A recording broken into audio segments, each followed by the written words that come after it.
शांताकारं भुजगशयनं पद्मनाभं सुरेशं विश्वाधारं गगनसदृशं मेघवर्णं शुभांगं लक्ष्मीकान्तं कमलनयने योगिभिर्ध्यानगम्यं वन्दे विष्णुं भवभयहरं सर्वलोकैकनाथं यं ब्रह्मा वरुणेन्द्ररुद्रमरुतस्तुन्वन्ति दिव्यैस्तवैः वेदैः साङ्गपदक्रमोपनिषदैर्गायन्ति यं सामगाः ध्यानावस्थिततद्गतेन मनसा पश्यन्ति यं योगिनो यस्यान्तन्न विदुःसुरासुरगणा देवाय तस्मै नमः देवाय तस्मै नमः देवाय तस्मै नमः।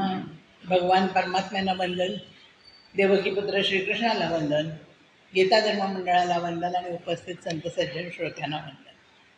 रामं लक्ष्मणपूर्वजं रघुवरं सीतापतिं सुंदरं काकुत्स्थं करुणार्णवं गुणनिधिं विप्रप्रियं धार्मिकं राजेन्द्रं सत्यसंगं दशरथतनयं श्यामलं शान्तमूर्तिं वन्दे लोकाभिरामं रघुकुलतिलकं राघवं रावणहरिं। आपण वाल्मिकी रामायणातील सुभाषितांचा अभ्यास करतोय। हा विषय निवडण्याचं कारण की संपूर्ण वाल्मिकींचं रामायण वाचणं इत्या घेणं तसं अवघड आहे, म्हणून आपण रामायणातले जे निवडक प्रसंग आहेत त्याच्यातले जे संवाद आहेत आणि त्या संवादात जी सुभाषितं सांगितली गेली आहेत, वाल्मिकींनी त्या सुभाषितातून त्या संभाषणातून त्या व्यक्तिरेखांचं प्रगटीकरण जे केलेलं आहे ते आपण बघतोय। आणि त्यातलंही सुभाषित वाक्य जी आहेत ती म्हणजे सगळ्या कांडातून आलेली आहेत। बालकांडात आहेत, अयोध्याकांडात आहेत, अरण्यकांड, किष्किंधाकांड, सुंदरकांड, युद्धकांड सगळ्या ह्याच्यात आहेत। आणि वाल्मिकी रामायण हे अनेक रामायणं लिहिली गेली असली तरी वाल्मिकी रामायण हे सर्वश्रुत आहे। म्हणजे मग ब्रह्मनारायण आहे, शेष रामायण आहे, अध्यात्म रामायण आहे, आनंद रामायण आहे। तुम्हाला माहीत असलं तर जानेवारीमध्ये ज्ञानप्रबोधिनीत ते खूप मोठं प्रदर्शन होतं रामायणांचं। एक हॉलभर सगळी रामायणाचीच पुस्तकं होती, वेगवेगळ्या नावांची, वेगवेगळ्या भाषात। अशा अनेक रामायणं असली तरी आपल्याला वाल्मिकी रामायण हे आपल्याला सगळ्यांना माहीत असतं, म्हणून आपण वाल्मिकी रामायणातली जी निवडक सुभाषितं आहोत त्यांचा अभ्यास करतोय। कारण सुभाषित रचना ही महाकवीची एक कसोटी मानली गेलेली असते। ही सुभाषित रचना ही उत्स्फूर्त असते आणि मग ती नंतर लोकांच्या बोलण्यात नेहमी वापरत येते। लोकांना माहीतही नसते वाक्य कुठलं आहे, पण ती सुभाषितं असतात, ती जीवन भाष्य करणारी असतात। आणि त्या ती सुभाषितं ज्या संवादात आलेली आहेत त्या संवादांचा आपण अभ्यास करताना त्या संवादातनं व्यक्तिरेखा कशा उलगडत जातात ते आपण पाहतोय। म्हणजे राम आणि कैकेयी संवाद, कैकेयी मंथरा आपण पहिल्या भागात बघितलं, कैकेयी आणि मंथरा संवाद, कैकेयी दशरथ संवाद, राम सीता संवाद, किंवा नंतर आपण अभ्यासणार आहोत की हनुमान राम, सुग्रीव राम, वाली राम, विभीषण रावण यांच्या संवादातून वाल्मिकींनी त्या व्यक्तिरेखा सुभाषितांच्या आधारे कसे ते सूक्ष्म स्वभावविशेष कसे प्रगट केलेले आहेत ते आपण बघणार आहोत। आपण पहिल्या भागात बालकांडातलं ताटकावधाच्या वेळेला विश्वामित्रांनी रामाला जे सांगितलं की चातुर्वर्ण हितार्थम हे कर्तव्यम राजसूनना, म्हणजे ही स्त्री असली तरी हिचा वध कसा करायचा अशी शंका तू मनात आणू नको, ती सुभाषितं अभ्यासली होती। नंतर ती मंथरा जेव्हा कैकेयीचे कान धरते तेव्हा गतोदके सेतुबंधे न कल्याणी विधी येते, म्हणजे पूर येऊन गेल्यानंतर बांध घालण्यात काही अर्थ नसतो, तसं राम एकदा राजा झाल्यावर तू काही हट्ट केलास तरी त्याचा उपयोग होणार नाही हे ती कसं काही केला पडवत असते, ती आपण सुभाषितं बघितली होती। आणि आता आपण पुढचं सुभाषित बघणार आहोत, म्हणजे सीता बरोबर येण्याचा हट्ट करते रामाबरोबर आणि शेवटी तिला त्यांनी अनुमती दिलेली आहे की तू माझ्याबरोबर ये, तरीसुद्धा तिच्या मनात अशी शंका आहे की राम हे का करतोय, वनात जाण्याची आज्ञा पित्याने त्याला प्रत्यक्ष दिलेली नाही आहे तरी तो का पाळतोय, हा वनात जाण्याचा निर्णय काय आहे ते राम तिला समजावून सांगतायत। अस्वाधीनम कथम दैव प्रकारही अभिराज्यते स्वाधीनम समतीकृत्य मातरम पितरम गुरु, म्हणजे माता पिता आणि गुरु, मातरम पितरम गुरु ही दैवत कशी आहेत, स्वाधीन आहेत, आपल्या हातातली आहेत, ती मिळवायला कुठे जावं लागत नाही। ही जी दैवत आहेत माता पिता आणि गुरु ती आपल्या स्वाधीन आहेत, तर त्यांचं आज्ञापालन करायचं सोडून अस्वाधीनम दैवम, जी आपल्या स्वाधीनची नाही आहे अशा दैवांची आराधना कशासाठी करायची? ही जी आपल्या जवळ आहेत, ज्यांची आज्ञा आपण पाळू शकतो, म्हणजे पित्राज्ञा पाळणं हाच पुत्रधर्म आहे, तो आपण पाळू शकतो. तो सोडून आपण दुसऱ्या दैवांच्या पाठीमागे, दैवतांच्या पाठीमागे कशाला लागायचं? म्हणून मी पित्याची आज्ञा पाळून ह्या वनात जाण्याचा निर्णय घेतलाय. म्हणजे मात्या पितांच्या स्वाधीन राहणं हाच माझा धर्म आहे. आणि मग इतर दैवतांची आराधना करण्याचं काही कारण नाही आहे. हे कल्याण प्राप्तीचं साधन आहे, परम साधन आहे. आणि म्हणून त्यांच्या आज्ञेचं उल्लंघन करून मी जिवंत सुद्धा राहू शकत नाही, असं रामाने सांगितलेले आहे. अस्वाधीनम कथम दैव प्रकारही अभिराध्यते, स्वाधीनम समती कृत्य, म्हणजे जे स्वाधीनचं आहे ते सोडून, स्वाधीनची मातरम पितरम गुरु, ही 3 दैवतं सोडून इतर दैवतांच्या कशाला पाठीमागे लागायचं आहे? परत राम त्याचं स्पष्टीकरण पुढच्या याच्यात करताय. स्वर्गो धनम वा धान्यम वा विद्या पुत्रा सुखानिच गुरुवृत्त्य नुरोधेन न किंचित अपि दुर्लभम. म्हणजे ते म्हणतात वडिलांच्या यांनी जे चालतात, गुरुवृत्त्य अनुरोधेनं, म्हणजे वडिलांच्या मताशी सहमत होऊन त्यांच्या मताचा मान ठेवून ते जे वागतात त्यांना काय काय असतं? स्वर्ग, धन, धान्य, विद्या, पुत्र आणि सुख, यातलं काहीही दुर्लभ राहत नाही. म्हणजे सगळं त्याला प्राप्त होतं. म्हणजेच माता पिता गुरु हे जे पवित्र देव आहेत, त्यांच्यासारखे पवित्र या पृथ्वी तलावर दुसरा कुठचंही दैवत नाही आहे. त्यांच्या आज्ञापालनाने स्वर्ग मिळतो, धनधान्य मिळतं. म्हणजेच काय तर धर्म अर्थ काम हे जे सगळे पुरुषार्थ आहेत ते प्राप्त होत असतात. तिन्ही लोकांची आराधना त्याच्यात संपन्न होत असते. आणि पित्याची आज्ञा पाळणं हाच माझा सनातन धर्म आहे. म्हणजे सनातन हिंदू धर्माचं ते वैशिष्ट्य काय आहे तर पित्याची आज्ञा पाळणं.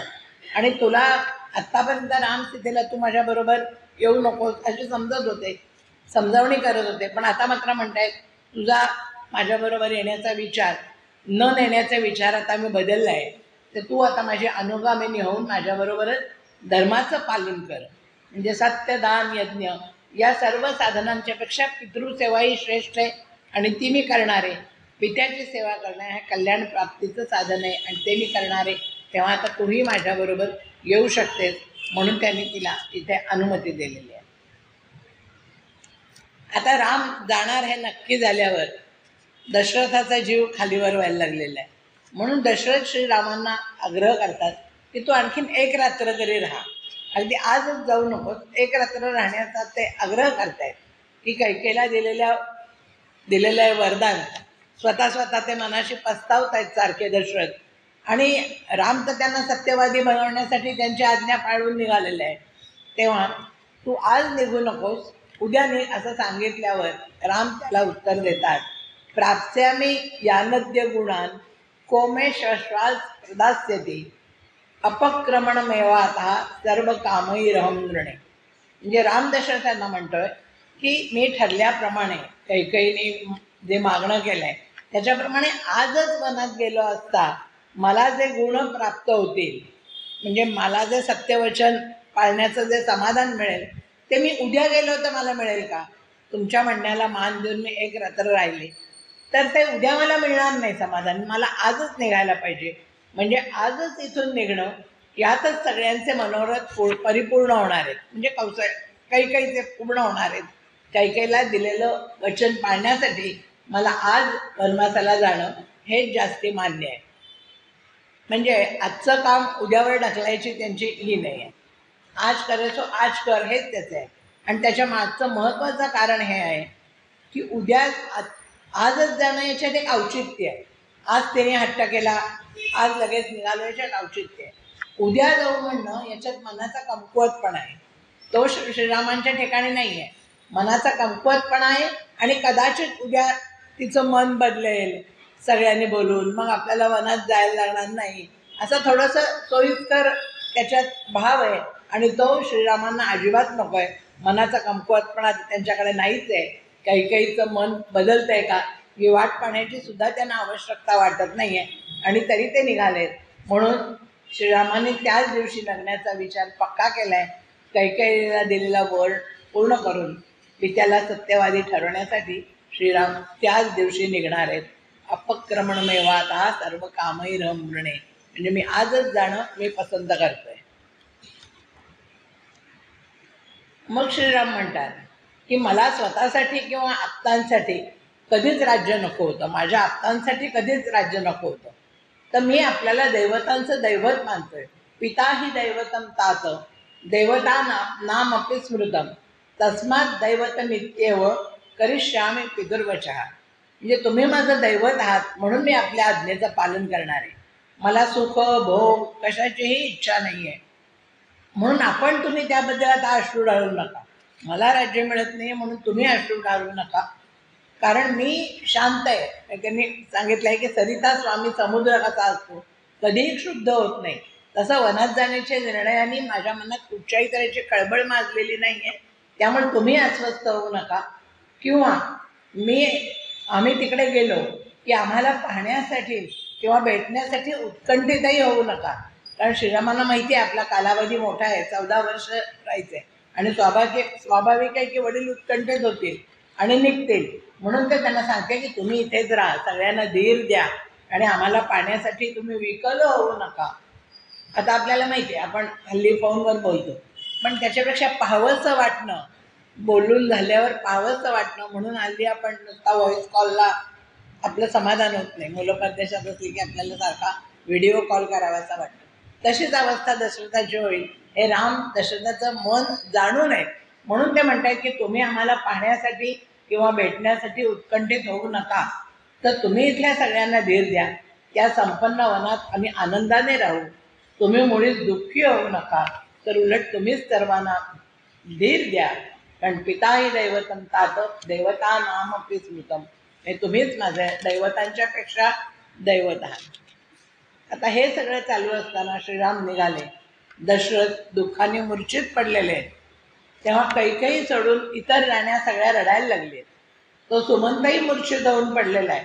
तो संतापाने रागाने क्रोधाने तो त्या बेशुद्ध पडला होता, त्यातून तो शुद्धीवर आल्यावर तो आता संतापाने रागाने क्रोधाने सगळ्यांनी तो अगदी खूप संतप्त झालेला आहे.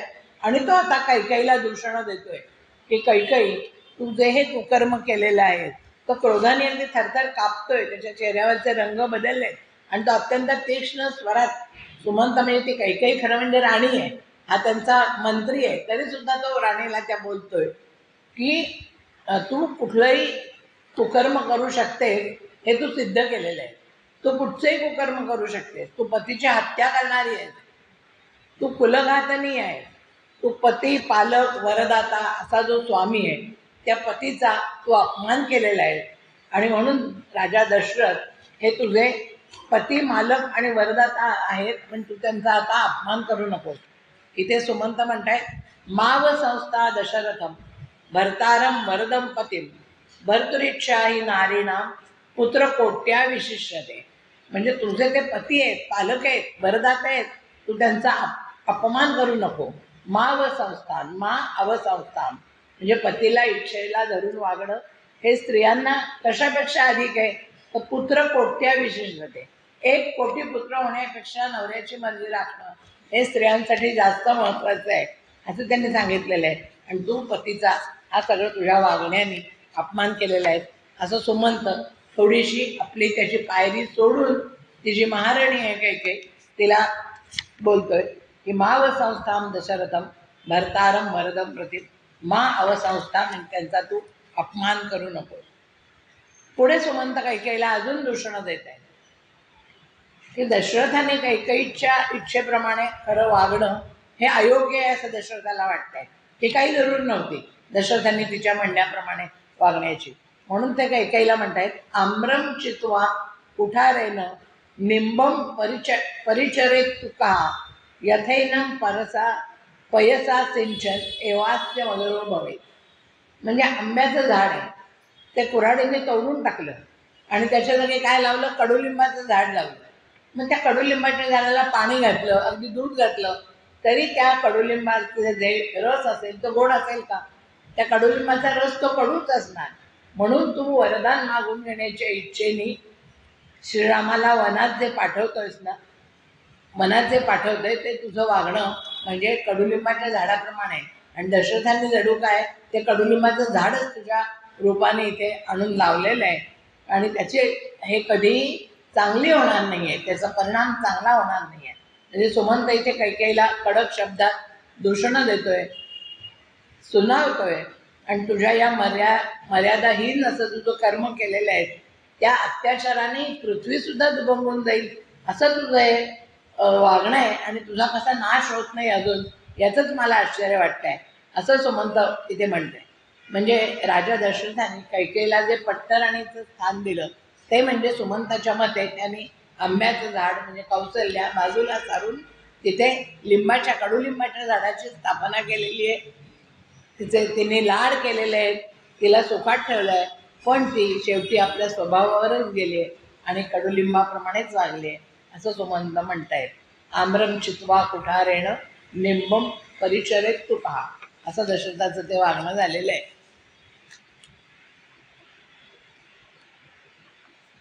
ते पुढे म्हणतायत, सुमंत कैकेयीला पुढे म्हणतायत, अभिजात्य ते मन्ये यथा मातु तथैवच नहि निम्नात रवेत शौद्रम लोके निगदितः वचः.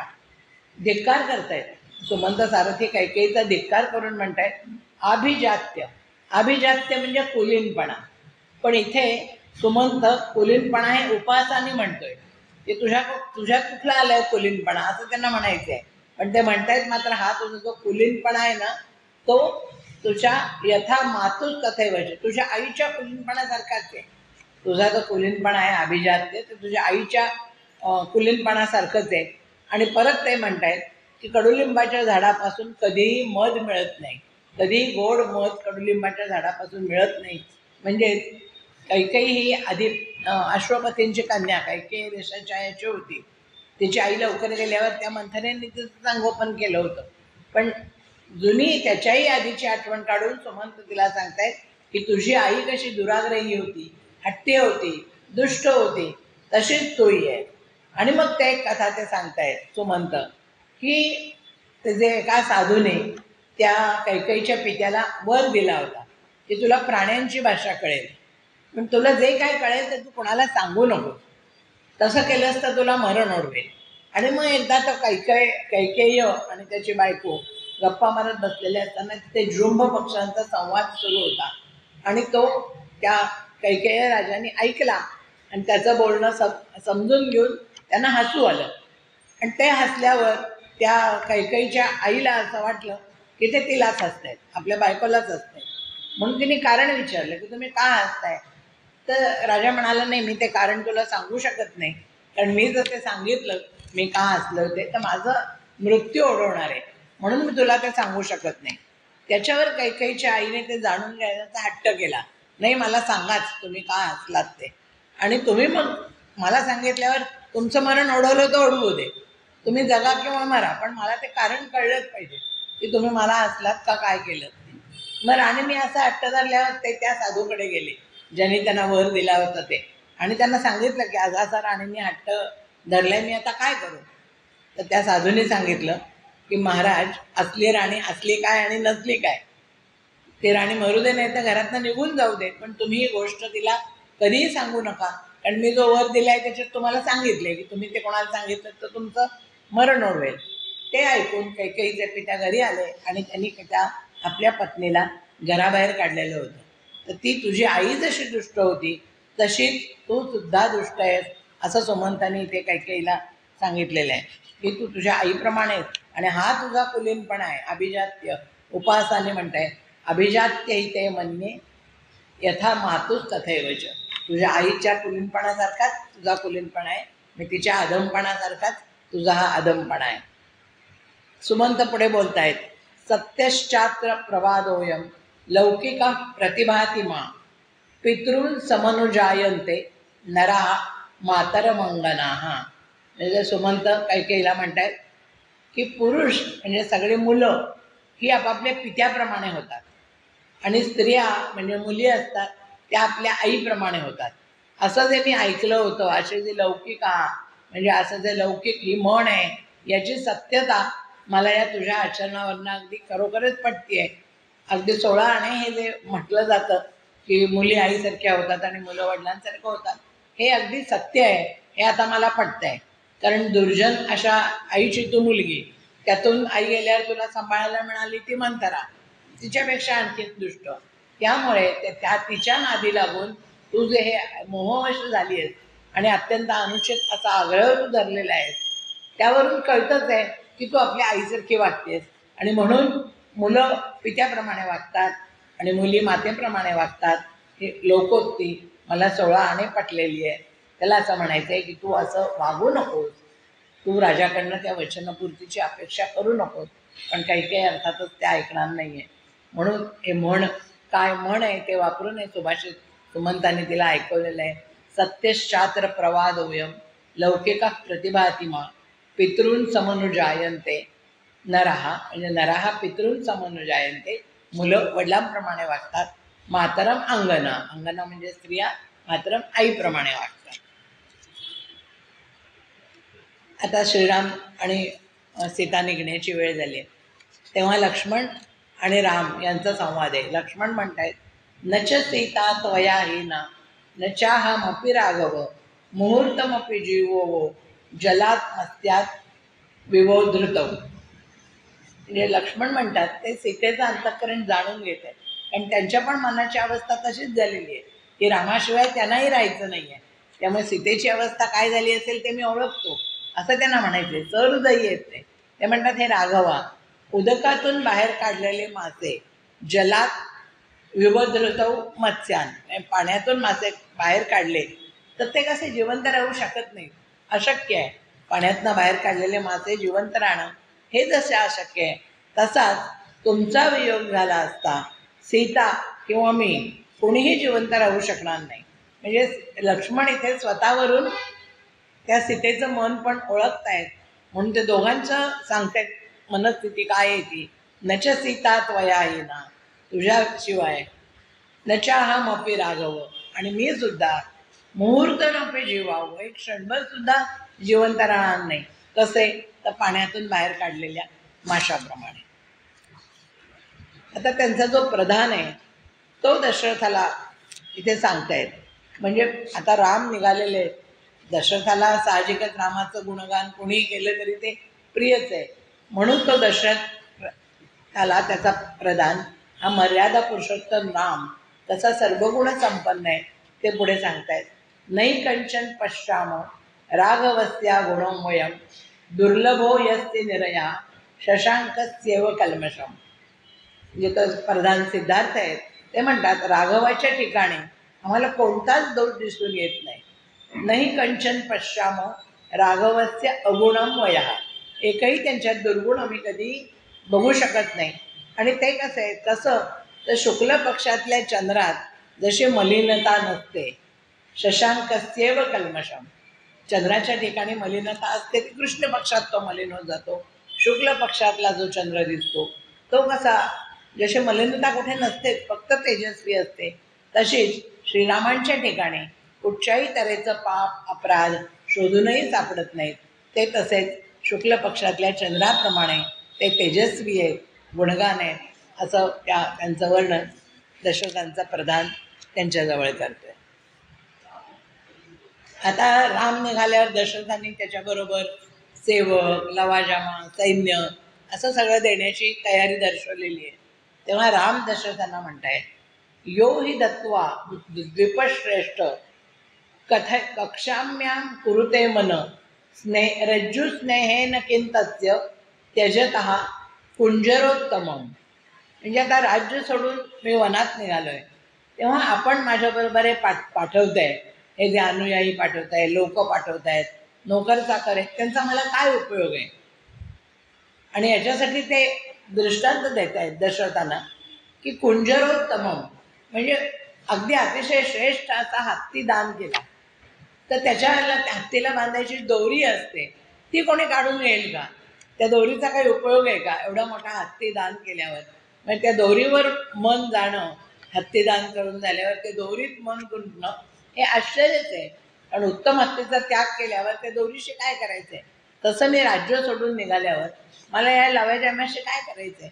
मी सगळी आसक्ती सोडली, सर्व भोगांचा मी परित्याग केलेला आहे. आता या सैन्याचं मला काहीही प्रयोजन नाही आहे. त्या जंगलात मी कंदमुळांच्यावर निर्वाह करणारे, मला या राजचिन्हांचा आता काय उपयोग आहे? मी हे सर्व आता भरतालाच अर्पण करतोय, असं त्यांनी सांगितलेलं आहे. यो हि दत्वा द्विपश्रेष्ठ कथयाम कुरुते मन रज्जुस्नेहेन किं तस्य त्यजतः कुंजरोत्तम. म्हणजे उत्तम प्रकारचा हत्ती दान केल्यावर जशी त्या दोरीची काही माता बरी नसते, तसंच मला आता या सगळ्याचा काही उपयोग नाही. आता सगळे निघालेले आहेत, तेव्हा काही काहीचा दुष्टपणा अजूनसुद्धा संपलेला नाही आहे. तिने काय केलं आहे, राम आणि लक्ष्मणांनी त्यांना तिने वल्कलं दिलीच. सीता अजूनसुद्धा त्या राजदरबारी वस्त्रात होती, पैठणी नेसलेली होती. तेव्हा कैकेयीने तिला वल्कलं आणून दिली आणि ती बघितल्यावर त्या सीतेच्या मनाची काय अवस्था झाली. अथात्म परिधानार्थम सीता कौशेयवासिनी संप्रेक्ष चिरम संस्रस्ता पृषती वागुरामेव. म्हणजे कशी होती सीता? कौशेयवासिनी होती, पैठणी नेसलेली होती. आणि तिला तिने काय दिलं? संप्रेक्ष चीरम.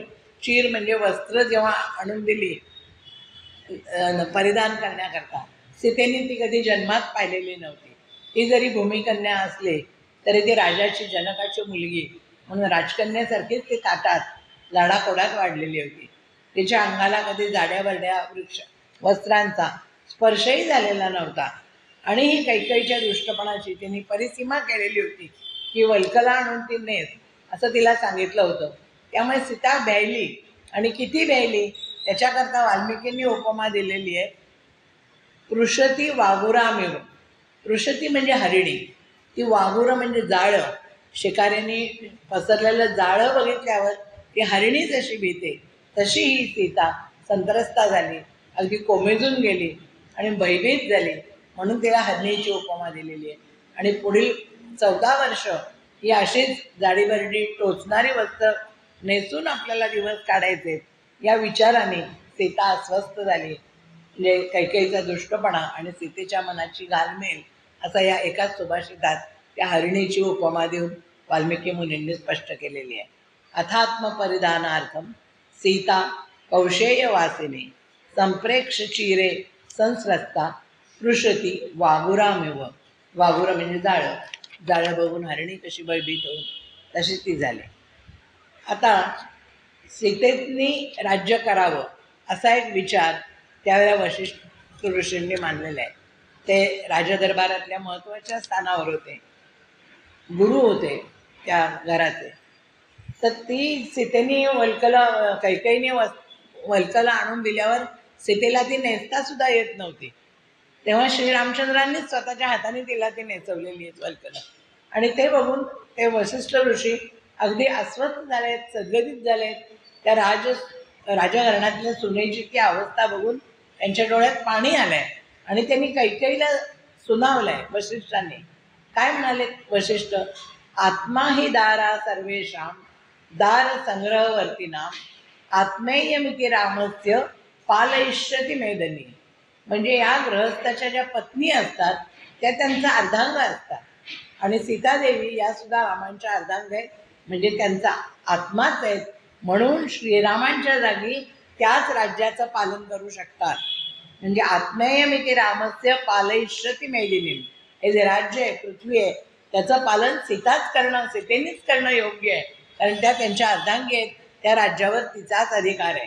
म्हणजे कुठल्याही मालमत्तेत पतीच्या नंतर पत्नीचाच हक्क असतो. हे जे आजचा कायदा आपल्याला सांगतो तोच रामयुगातही असला पाहिजे. आणि तो वशिष्ठांना माहिती आहे नाही, त्यांना तो मान्य आहे. हा त्यांचं पुरोगामित्व किती होतं हे वाल्मिकींनी इथे सांगितलेलं आहे की सीता वनवासात जाणार नाही, वल्कलं तर नेसणारच नाही, आणि पण रामांसाठी असलेल्या राजसिंहासनावर सीता बसेल आणि त्यांच्या जागी हीच राज्यपालन करेल, असं वसिष्ठांनी त्यांचा निर्णय इथे कैकेयीला सांगितलेला आहे. आत्मा ही दारा सर्वेषां दार संग्रहवर्तीनां आत्मेयमिति रामस्य पालयिष्यति मेदिनीं. म्हणजे या राज्याचं पालन, सांभाळ, राज्यकारभार ही सीताच करेल. वशिष्ठ पुढे कैकेयीला म्हणतायत, त्याच्यात रामाचं महात्म्य ते सांगतायत. नहि तद् भविता राष्ट्रम यत्र ना रामो न भूपती. तद्वनं भाविता राष्ट्रम यत्र रामो निवस्यति. म्हणजे कैकेयी, तुला असं वाटतंय ना हे राज्य राज्य अयोध्या, पण काय होणार आहे सांगू का? नाही तद भविता राष्ट्रम यत्र रामो न भूपती. म्हणजे जिथे राम राजा नाही ते स्थळ राष्ट्र होणारच नाही. न तद भविता राष्ट्रम यत्र रामो न भूपती. म्हणजे वसिष्ठ मुनी कैकेयीला बजावत आहेत, जिथे राम राजा नाही आहे ते स्थळ कधी राष्ट्र होईल का? त्याला राज्याचा राष्ट्राचा दर्जा मिळेल का? आणि त्याच्या उलट काय होईल? तद वनम भविता राष्ट्रम. ते जे वन असेल, यत्र रामो निवस्यति, जिथे राम राहतील ते वनच आता राष्ट्र होईल. आणि अयोध्या आहे ना, त्याला वनवासाची काळ येईल. कारण राम अयोध्या सोडून गेले की काय होईल? अयोध्येला काहीच महत्त्व उरणार नाहीये राजधानी किंवा राजाचं ठिकाण म्हणून. आणि ते महत्त्व त्या वनाला प्राप्त होणार आहे जिथे राम राहणार आहे.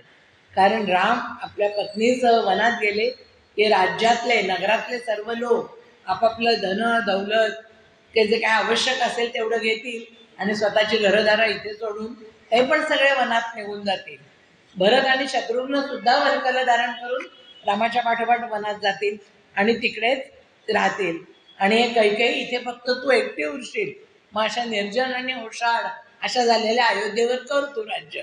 असं पुढचं चित्र वसिष्ठ इथे कैकेयीला दाखवत आहे की राज्य कुठलं तर राम इथे राहील ते राज्य, आणि इथेही अयोध्या मात्र ओस पडणार आहे. नाही तद भविता राष्ट्रम यत्र रामो न भूपती. जिथे राम राजा नाही ते राष्ट्रच नाही. तद्वनं भविता राष्ट्रम यत्र रामो निवसति. राम जिथे राहील तेच खरं म्हणजे राष्ट्र असेल. आता दशरथाला राम निघाल्यावर पश्चाताप होतोय, स्वतःला दोष देतोय आणि म्हणतोय नत्वेनागते काले देहाच्चवती जीवितम कैकय्या क्लिशमानस्य मृत्युर्मम न विद्यते. आता दशरथ शोकविव्हल झालेलं आहे. ते म्हणतात मी खूप पाप केली असणार, पूर्वजन्मी मी खूप पाप केली असणार. काय काय पापांचा त्यांनी उल्लेख केलाय तर मी गाय आणि गोऱ्यांची ताटातूट केली असेल. म्हणून आज कैकेयी आणखी म्हणजे कौशल्या आणि राम यांची ताटातूट जी होती किंवा ते स्वतः आणि राम यांची जी ताटातूट होते त्याचं कारण मी पूर्वजन्मी गाय आणि गोरे यांची ताटातूट केली असेल, प्राण्यांची हिंसा केली असेल, अशी अनेक मी पापं केली असणार. न त्वेनागते काले देहाच्चवती जीवितम. तरीसुद्धा प्राण माझ्या काही शरीरातून निघून जात नाहीत. कैकय्या क्लिशमानस्य मृत्युर्मम न विद्यते. कैकेयीकडून मला इतके क्लेश होत आहेत, कैकय्या क्लिशमानस्य, पण मम मृत्युर्न विद्यते. मला माझी खूप इच्छा असून सुद्धा मला मृत्यू येत नाही आहेत. माझ्या मुलाने सुनेनी वल्कल धारण केली ते मी पाहिलं तरी मला मृत्यू आला नाही. कैकेयीने इतका त्रास दिला तरी मला मृत्यू येणार नाही. म्हणून मृत्युर्मम न विद्यते. कारण मृत्यूवर कोणाचीही सत्ता नसते. हे दशरथांना आता मान्य करायला लागलं आहे. इच्छा मरणी होणं हे फार दुर्मिळ असतं. इच्छा मरण प्राप्त होणं तशी तरतूद असणं, आता जसे स्वित्झर्लंडमध्ये आहे असं म्हणतात तशी तरतूद नाही. त्यामुळे मृत्यू जेव्हा येईल तेव्हा येईल. त्यामुळे आता दशरथांना मृत्यू हवा आहे, पण तो वेळेपूर्वी येणार नाही हे त्यांना माहिती आहे. म्हणून ते म्हणतायत न त्वेवा नागते काले देहाच्चवती जीवितम कैकय्या क्लिश्यमानस्य मम मृत्युर्न विद्यते. कैकेयीकडून कितीही क्लेश झाले तरी मला मृत्यू मात्र येणार नाहीये, याचा ते स्वतःला पश्चाताप करून घेत आहे. आता कौसल्या ही सीता जाणार वनवासात हे कळल्यावर तिला आता कौसल्या उपदेश करते, आपल्या सुनेला सांगते, समजावून सांगते तिचं निरीक्षण. दुष्ट स्त्रिया कशा असतात, म्हणजे वाईट पत्नी कशी असते, चांगली पत्नी कशी असते, पत्नीने पतिधर्म कसा पाळायचा असतो, हा उपदेश आता कौसल्या सीतेला करते. एष स्वभावो नारीणाम अनुभूय पुरा सुखम अल्पामप्या पदम प्राप्य दुष्यंती प्रजत्यपि. एष स्वभावो नारीणाम. कसा असतो? अनुभूय पुरा सुखम. म्हणजे दुष्ट स्वभावाच्या ज्या स्त्रिया असतात ना त्या काय करतात, पूर्वी पतीकडून भरपूर सुख समाधान सोयी सवलती सगळं मिळालेलं असताना अनुभूय पुरा सुखम, पूर्वी सर्व तऱ्हेची सुख प्राप्त झालेली असताना नंतर अल्पमप्या पदम म्हणजे थोडीशी जरी आपत्ती आली, थोडंसं काहीतरी जरी बिनसलं तरी त्या पतीला दोष देतात. दुष्यंती प्रजत्यपी, नुसता दोष देतात नाही, त्याची साथही जोडतात. म्हणजे आत्तापर्यंत पतीने आपल्याला किती सुखात ठेवलंय हे विसरून दुष्ट स्त्रिया संकट थोडं तरी आलं तरी त्या आपत्काळात पतीला सोडून देतात, त्याची साथ सोडतात. आणि अशा स्त्रियांना कौशल्या म्हणत असती असं म्हटलं जातं. असं इथे त्याने म्हटलं की अशा स्त्रिया म्हणजे असती असतात. एष स्वभाव नारीणाम अनुभूय पुरा सुखम. म्हणजे चांगलं सुबत्ता असते तेव्हा नवऱ्याकडनं लाड करून घ्यायचे, त्याच्याजवळ चांगलं राहायचं. आणि थोडीशी आपत्ती आली, नवऱ्याची जर समजा काही कारणाने नोकरी सुटली, चालल्या लगेच. अशा असतात दुष्ट स्त्रिया आणि त्यांना असती असं नाव इथे दिलेलं आहे. कौशल्या पुढे म्हणते, साध्वी नाम तू स्थिता नाम तू शीले सत्ये श्रुते स्थिते स्त्रीणाम पवित्रम परमम पतिरेको विशेषते. पण ते दुष्ट स्त्रियांच्या बद्दल सांगून झालं. आता ज्या साध्वी स्त्रिया असतात त्या सत्य, सदाचार, शास्त्राज्ञा आणि मर्यादा, कुलोचित मर्यादा यांचं पालन करतात. आणि त्या स्त्रियांसाठी पतिरेको विशिष्टते, पती हेच एक पुण्यसाधन असतं. आणि स्त्रीला इतर पुण्यसाधनांच्या पेक्षा पती त्यांना अधिक वाटतो. म्हणजे अर्थातच या बोलण्यावर सीतेने उत्तर दिलेलं असणार की आपण मला जो धर्म आणि अर्थयुक्त असा जो आत्ता उपदेश केला आहे, सती आणि असती यातला जो फरक समजावून सांगितला आहे, त्याचं मी पूर्णपणे पालन करीन. पतीशी कसं वागायचं ते मला पूर्वीपासूनच माहिती आहे. म्हणजे माझ्या आईने मला त्या आधीपासूनच शिकवलेलं आहे, मी लहानपणापासून ते ऐकलेलं आहे. आणि मला तुम्ही असती स्त्रियांच्या प्रमाणे समजू नका. प्रभा जशी चंद्रापासून कधी लांब होत नाही, चंद्राचा प्रकाश जसा कधी चंद्राला सोडून जात नाही, त्याप्रमाणे पतिव्रता असेल त्या धर्मापासून, पतिव्रता धर्मापासून मी कधीही लांब जाणार नाही. त्यामुळे तुम्ही खात्री बाळगा की स्त्रीणाम पवित्रम परमम पतिरेको विशिष्टते, हे मला माहिती आहे. आणि मग ती सीता आणखीन पुढे सांगते की कसं ती स्त्री नवऱ्याला देव मानते. तिने म्हटलंय नवऱ्याशिवाय ती असूच शकत नाही, तिचं अस्तित्वच असू शकत नाही. ना तंत्री वाद्यते वीणा ना चक्रो विद्यते रथा ना पती सुखमेदेन या स्यादपि गतात्मजा. म्हणजे तिने दोन त्याला दाखले दिले. नातंत्री वाद्यते वीणा, म्हणजे वीणा आहे ते वाद्य, ते तारे वाचून असेल का? तारा नाहीत तर वीणा असेल का? किंवा दुसरं नाचक्र विद्यते रथा, रथ म्हटलं की त्याला चाकं आली, चाकाशिवाय रथ नसतो, त्या तारांच्या शिवाय वीणा नसते. तसं पती वाचून सती असूच शकत नाही. सतीला पतिसेवा हा तिचा धर्म असतो. आणि जरी एखाद्या स्त्रीला यदि स्यादपि शतात्मजा 100 मुलगे असले तरी सुद्धा तिचं सगळं सुख त्या पतीमध्येच असतं आणि पतिसेवा हाच तिचा धर्म असतो. असं तिने हे दोन दाखले देऊन वीणेचा आणि रथाचा, की चाकाशिवाय रथ नाही, तारांशिवाय वीणा नाही, तसंच पतीशिवाय कुलस्त्री नाही, असं सांगितलेलं आहे. पुढे सीता आणखीन सांगते,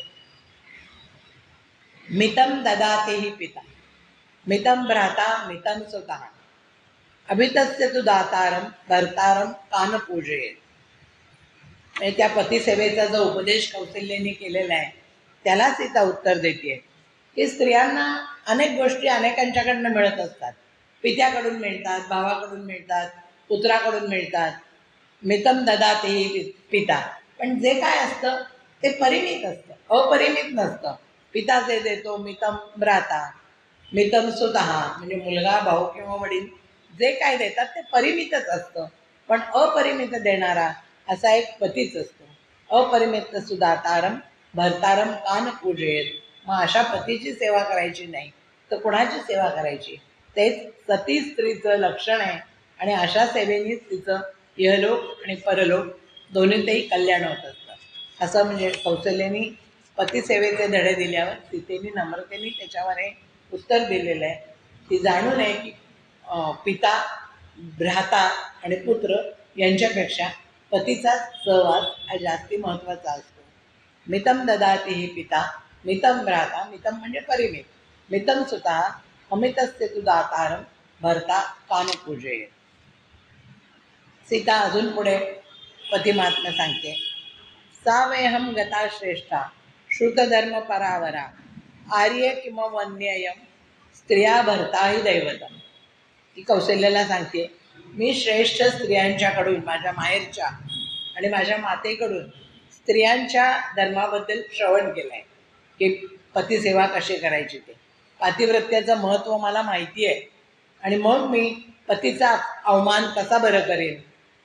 मी हे जाणते की पती हे स्त्रियांचं दैवत असतं. स्त्रिया भर्ताहि दैवतम हे मला माहिती आहे. म्हणजे हे जे संस्कारांचं महत्त्व होतं ते पूर्वीच्या काळी सर्वांना माहीत होतं. पूर्वीच्या माता मुलींना ती वयात आल्यावर लग्न होण्यापूर्वीच तू कशी वाग ते समजावून सांगत असत.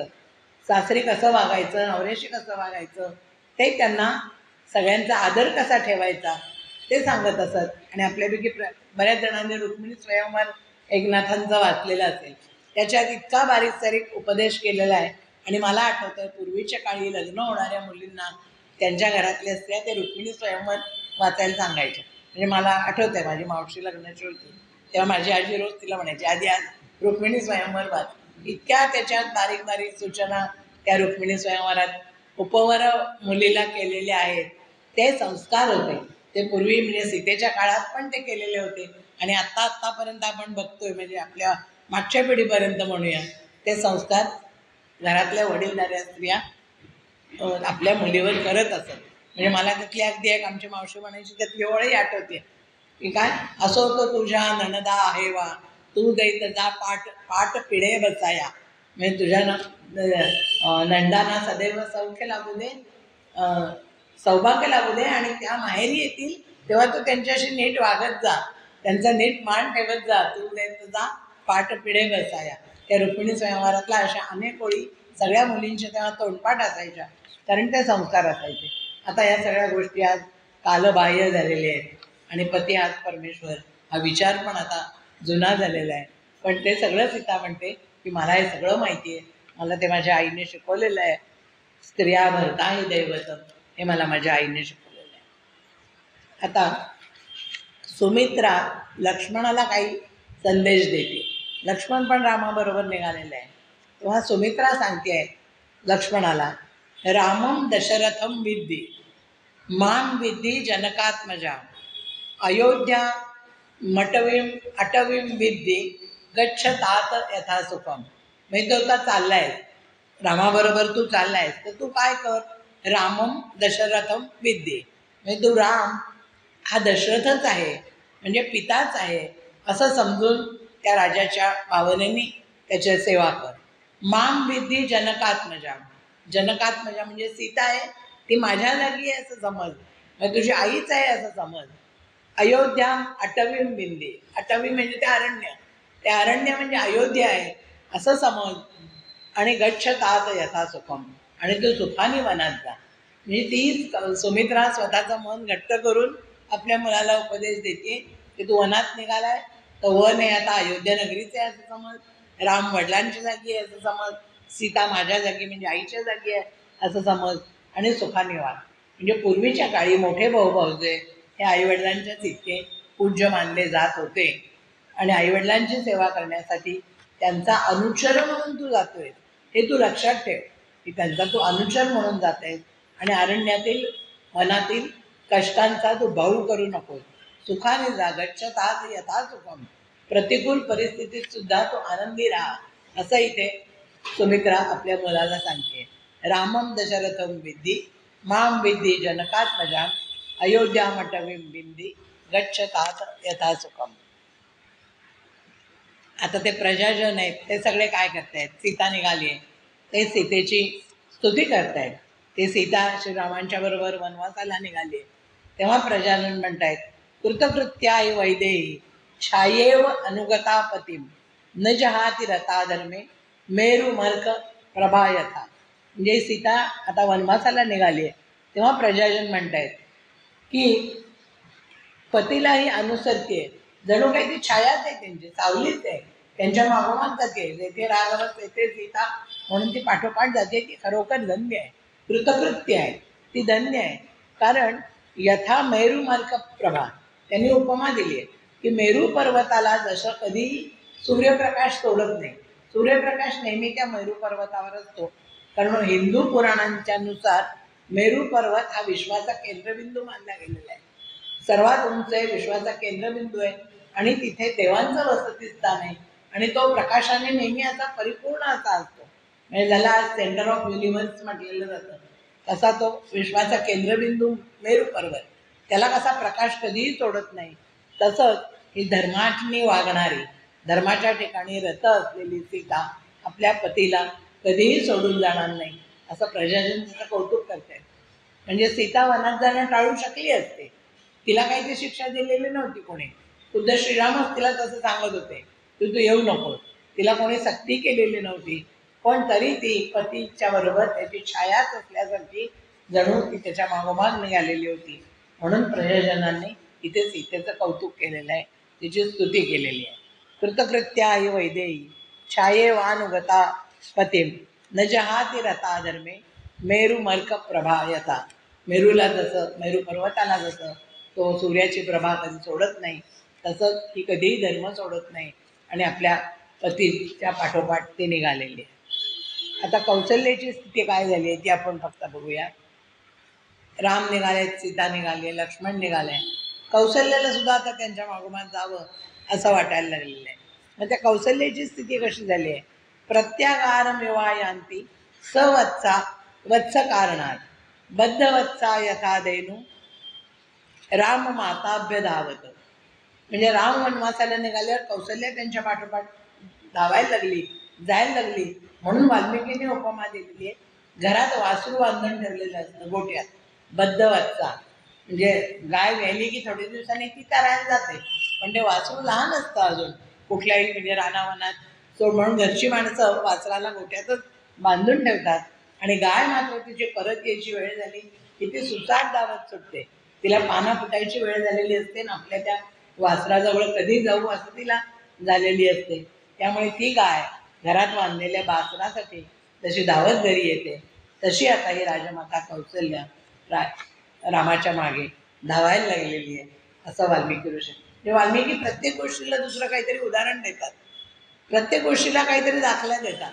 ती सीता कशी रामाची होते तर वीणा नातंत्री वीणा, म्हणजे तारांशिवाय वीणा असत नाही, चाकाशिवाय रथ असत नाही, तसं इथे त्यांनी गाय वासराची उपमा दिलेली आहे. राजमाता कौशल्या जणू काही गाय आहे आणि प्रत्यागार मिवायांती सवत्सा वत्स कारणात त्या फक्त त्या वासरासाठी धावत येते. बद्धवत्सा यथा धेनू राम माताभ्य धावत, तशी ती धावत कौशल्या आता रामाच्याकडे धावत जाते.